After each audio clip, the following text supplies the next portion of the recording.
There are thousands of videos available on YouTube on how to crack NEET. But how is this one different? In this video, we are going to be discussing 7 practical tips that you must follow to crack your NEET exam. Even if you are missing on a single tip from all these 7 tips, then you are lacking the right way to crack your NEET exam. And mind me, if you follow all these 7 tips, आप आपकी NEET exam 100% crack कर लेंगे. So without wasting any more time, let's start with tip number 1. And that is not to waste time. This might be one of the tens and thousands of videos जो आप लोग रोज देखते हैं कि NEET कैसे crack की जाए. इन videos को देख के सिर्फ आपको गाइडेंस नहीं मिलेगा, आपका टाइम भी वेस्ट होगा. आप YouTube में जो टाइम वेस्ट कर रहे हैं उसी को यूटिलाइज करके अगर आप स्टडीज करेंगे तो आपका ज्यादा फायदा होगा.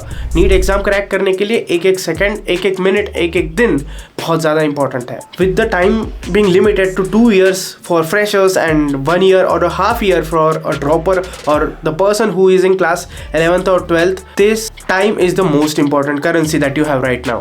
Doesn't matter if you are a fresher, a dropper, you are in class 10th, 11th or 12th. ये टिप सबसे इंपॉर्टेंट है कि आप अपना टाइम वेस्ट ना करें. To utilise your time completely, I will advice you कि आप अपनी स्टडीज को पर्टिकुलर टाइम दिन का दे दे. अगर आपकी स्टडीज उस दिन की फिनिश हो रही है तो आप फिर अपना टाइम कहीं भी यूज कर सकते हैं. ये करने का सबसे इजी तरीका ये है कि जो आज आपको क्लास में या फिर स्कूल में पढ़ाया जा रहा है वो सिलेबस आप आज ही कंप्लीट कर लीजिए. Don't think about the backlog syllabus. जो आज आपको पढ़ाया जा रहा है आपकी स्कूल में या फिर ट्यूशन क्लासेस में, वो सिलेबस आपको आज ही कंप्लीट करना है. And if you follow this for 365 days and more, आप 90% ऑफ पॉपुलेशन से कई गुना आगे निकल जाएंगे, क्योंकि ये 365 days के लिए कर पाना बहुत मुश्किल है. While doing this thing, you have to be honest with yourself, which brings us to our tip number 2, that is being honest with yourself. This is probably most underrated tip in the whole 7 tips. आपको खुद के साथ honest रहना है. अगर आप एक किताब लेके 16 घंटे टेबल पे बैठ रहे हैं तो वो 16 घंटे आप क्या करते हैं? क्या आप सिर्फ किताब की तरफ देख रहे हैं, ख्याली पुलाव पका रहे हैं, या कुछ और कर रहे हैं? पढ़ाई के अलावा आप सब कुछ सोच लेते हैं. आप सिर्फ अपने पेरेंट्स को दिखाने के लिए 16 घंटे बैठ तो रहे हैं, लेकिन आपका इफेक्टिव वर्क सिर्फ 4 घंटे है.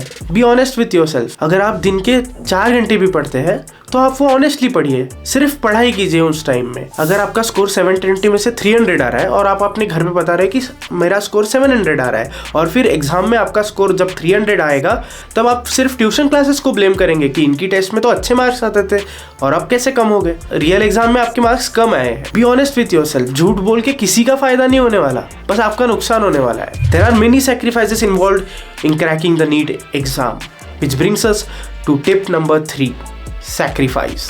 आप जितने भी टॉपर्स देख लेंगे, हर किसी ने कुछ ना कुछ सैक्रिफाइस किया है. किसी ने एंजॉयमेंट सैक्रिफाइस किया है, किसी ने पार्टी सैक्रिफाइस की है, किसी ने कई शादियों के फंक्शन सैक्रिफाइस किए और न जाने क्या क्या.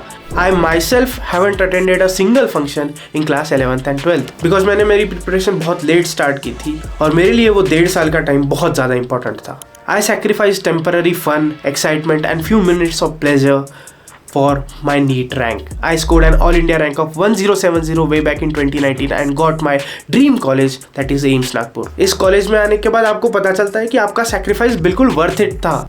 हर दूसरे हफ्ते ही यहाँ पार्टी होती है, कॉलेज में कई फंक्शंस होते हैं, फेस्ट होते हैं, दोस्तों के साथ पार्टीज होती है, पर ये सब पॉसिबल तभी होगा जब आपको एक अच्छा गवर्नमेंट मेडिकल कॉलेज मिलेगा, और उसके लिए अभी आपको सैक्रिफाइस करना है. Moving on to the tip number 4, that is solving MCQs daily.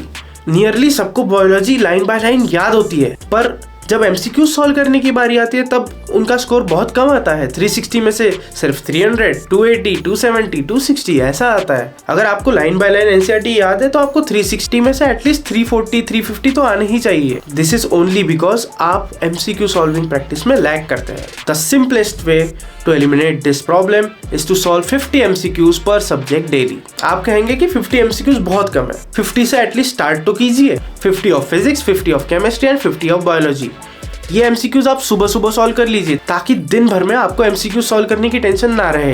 जो MCQs आपके गलत होते हैं उनको एनालाइज करके ये फाइंड आउट कीजिए कि आपकी मिस्टेक कहाँ हुई है और अगली बार उसे इम्प्रूव कीजिए. Similar thing goes with giving grand test. अगर आपका स्कोर अभी 350 आ रहा है, मान लीजिए रियल एग्जाम में आपकी स्कोर पे रैंक होगी 2 लाख, आपको नेक्स्ट टाइम एम करना है कि आपका स्कोर 400 तक आए, आपका रैंक 2 लाख से 1.5 लाख तक आए, फिर 1 लाख, फिर 10,000, फिर 1000, ऐसे करते करते आप टॉप 1000, टॉप 100, टॉप 10 में भी पहुंच सकते हैं। आपको बस ये इंश्योर करना है कि पिछले टेस्ट में आपका जितना स्कोर आया था उस स्कोर से अगली बार आपका स्कोर ज़्यादा आना चाहिए। फॉर एग्जाम्पल, पिछली टेस्ट में आपका स्कोर आया था 420 आउट ऑफ 720। नेक्स्ट टेस्ट में अगर आपका स्कोर 430 भी आता है तो ये आपके लिए एक सक्सेस है। बट किसी भी टेस्ट को बिना एनालाइज किए नहीं छोड़ना है। हर टेस्ट को एनालाइज करके फाइंड आउट करना है कि आपकी मिस्टेक कहाँ हो रही है। क्या आपकी OMR फिलिंग में मिस्टेक हो रही है, आपकी टाइम मैनेजमेंट में मिस्टेक हो रही है, या फिर आप सिली मिस्टेक्स बहुत ज़्यादा कर रहे हैं जिसके कारण आपका स्कोर बहुत कम आ रहा है। अगर आप टिप नंबर 4 को अच्छे से प्रैक्टिस करते हैं देन माइंड मी आपका स्कोर इंप्रूव होगा ही होगा। This brings us to tip number 5 and that is avoiding FOMO। आपको ऐसा लग सकता है कि आपका स्कोर इंप्रूव नहीं हो रहा है तो आपको कई सारे स्टडी मटेरियल्स पढ़ने चाहिए। आप 10 टॉपर्स की अलग अलग एडवाइसेस सुनते हैं और 10 के 10 को फॉलो करना स्टार्ट कर देते हैं, पर होता यह है कि आप एक भी एडवाइस सही से फॉलो नहीं कर सकते हैं। आप 10 टॉपर्स की स्ट्रेटेजी वीडियो देखते हैं, 10 की 10 स्ट्रेटेजी आप अपनी स्ट्रेटेजी में इंकॉर्पोरेट करने की कोशिश करते हैं। ऐसा भी तो हो सकता है कि आप 11वें टॉपर हो और आपकी स्ट्रेटेजी कुछ अलग ही हो। फॉर एग्जाम्पल, आपका दोस्त बायोलॉजी के लिए एक हाई-फाई बुक पढ़ रहा है, अवॉइडिंग NCERTs, बट आप सिर्फ NCERTs पढ़ रहे हो और बाकी सारी बुक्स पे फोकस नहीं कर रहे हो। मार्क माई वर्ड्स, आपका स्कोर आपके दोस्त से कई गुना ज्यादा आएगा। This tip I think is the most important tip for freshers, क्योंकि फ्रेशर्स में एक फियर ऑफ मिसिंग आउट रहती है कि आपके दोस्त कुछ और बुक्स पढ़ रहे हैं, वो आप नहीं पढ़ रहे, इसके कारण आपका स्कोर कम आ रहा है। किसी कोचिंग का कोई स्टडी मॉड्यूल आप नहीं पढ़ोगे तो आपका स्कोर कम नहीं आ जाएगा, बल्कि आप अगर अपनी कोचिंग का स्टडी मॉड्यूल बार बार रिवाइज करेंगे, NCERTs पे फोकस करके उन्हें बार बार रिवाइज करेंगे तो आपका स्कोर कई गुना ज्यादा आएगा उन दोस्तों के कंपैरिजन में जो कि डिफरेंट कोचिंग मॉड्यूल्स सिर्फ एक बार पढ़ते हैं और NCERT को इग्नोर करते हैं। Tip number 6 is to believe in yourself। किसी भी एग्जाम में जाने से पहले आपको ये बिलीफ तो एटलीस्ट रहना चाहिए कि आप वो एग्जाम क्रैक कर पाएंगे। अगर आप पहले से ये सोच के बैठे कि मेरा इस नीट में होने ही नहीं वाला, मुझे ड्रॉप लेना ही पड़ेगा, तो आपको 101% ड्रॉप लेना ही पड़ेगा, आपका स्कोर कम ही आएगा। पर आप अगर ऐसा सोचते हैं कि चाहे जो हो देखा जाएगा, मैं ये एग्जाम क्रैक कर सकता हूँ, तो हो सकता है कि आप वो एग्जाम क्रैक कर भी ले। आप अगर उस तरीके से मेहनत करते हैं तो आप वो एग्जाम 101% क्रैक कर सकते हैं। इस सिचुएशन में सबसे इंपॉर्टेंट थिंग है एक पॉजिटिव माइंडसेट रखना। Mindset is everything. इन 2 सालों में आपको नेगेटिव थिंकिंग बिल्कुल अवॉइड करनी है। हाँ, कुछ मोमेंट्स ऐसे आएंगे जब आपको लो फील होगा, आपको पढ़ाई करने की बिल्कुल इच्छा नहीं होगी, but this exam is everything about that, कि आप उस लो मूड से कैसे बाउंस बैक करके आपकी पढ़ाई कंटिन्यू करते हैं and how you crack your NEET exam. Which brings us to the final tip of this video. If you are watching my video till now, thank you. Consider subscribing if you like those tips. Consider dropping down a comment in the comment section below. I will answer every comment in the comment section. Moving on to our last and the most important tip is to stop thinking and start doing. Right now, at this moment, stop watching YouTube. Go solve 50 MCQs per subject.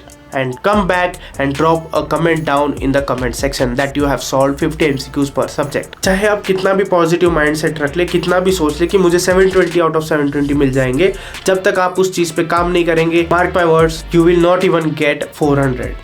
Go work on the things that you have thought today. आपने जो जो सोचा है, जो topper बनने के सपने देखे हैं, जो गवर्नमेंट मेडिकल कॉलेज सीट का सपना आपने देखा है, जाइए उसे पूरा करने के लिए फर्स्ट स्टेप अभी ले लीजिए। जाइए, आपका फर्स्ट स्टेप अभी कंप्लीट कीजिए and that is to solve 50 MCQs per subject right now. Go solve this MCQs and come back. Drop down a comment. I will give you a like if you solve 50 MCQs per subject right now. I will see you in another video at some another time. Till then, bye bye.